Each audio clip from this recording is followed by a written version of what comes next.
Muy buenos días. Estas son reflexiones dominicales con el Dr. Ernesto Coop y hoy es el 26 de marzo de 2017. El texto de hoy se encuentra en Romanos capítulo 6. Versículo 1 y 2 dicen: ¿Qué concluiremos? ¿Vamos a persistir en el pecado para que la gracia abunde? De ninguna manera. Nosotros que hemos muerto al pecado, ¿cómo podemos seguir viviendo en él? Cristo nos ha liberado no solo del castigo del pecado, sino también del poder del pecado. En Cristo Dios nos justifica y el pecado es perdonado, pero en Cristo también estamos en un proceso de santificación y el pecado es sometido. Dios nos dio esperanza para el futuro, pero también quiere transformar cómo vivimos hasta que Él regrese. El hecho de ser justificado ante Dios por la fe no quiere decir que uno no tiene que vivir en obediencia a Dios. No es un pase libre a la inmoralidad. Ser seguidor de Cristo implica una gran diferencia en cuanto a la relación del creyente con el pecado. No quiere decir que el creyente ya no siente tentación, sino que ya no es esclavo al pecado. Pablo usa la idea de muerto al pecado para mostrar lo drástico del cambio que tiene el creyente en cuanto al pecado. No podemos como creyentes seguir pecando como hacíamos antes. En el versículo 11 y 12 nos dice: de la misma manera, también ustedes considérense muertos al pecado, pero vivos para Dios en Cristo Jesús.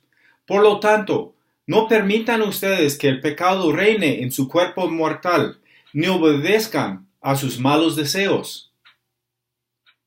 Solamente al vernos de forma constante como personas que hemos muerto al pecado y vivos para Cristo, podemos vivir la vida que Dios nos quiere dar. Pablo dice que no debemos permitir que el pecado siga mandando en nuestras vidas, y esto requiere decisión y esfuerzo de nuestra parte.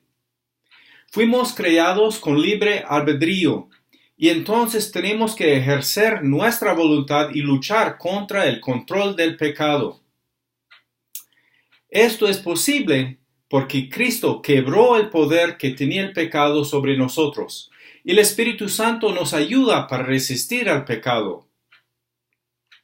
En versículos 15 al 16, Pablo dice: entonces, ¿qué? ¿Vamos a pecar porque no estamos ya bajo la ley, sino bajo la gracia?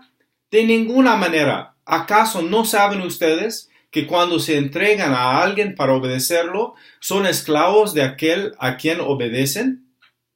Pablo nos aclara de que antes éramos esclavos del pecado, pero ahora, basado en el sacrificio de Cristo en la cruz por nosotros, somos esclavos de Cristo.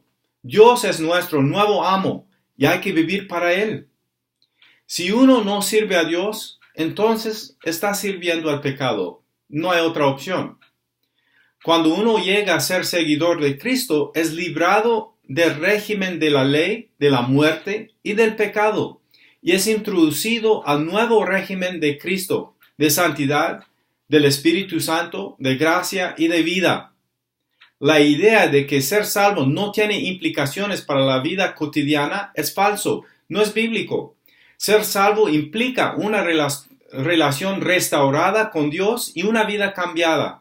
La gracia de Dios no es licencia para seguir pecando libremente. Unas preguntas. ¿Qué tal? ¿Has aceptado a Cristo como su Señor y Salvador? ¿Sigues viviendo bajo el control del pecado o estás creciendo en santidad cada día? Ser justificado y redimido implica un cambio de vida.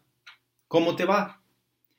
Pídale a Dios que te ayude a no ser esclavo del pecado y que su vida cada vez más refleje la libertad que ofrece Dios en Cristo. Que tengan un excelente domingo, que Dios les bendiga y hasta la próxima.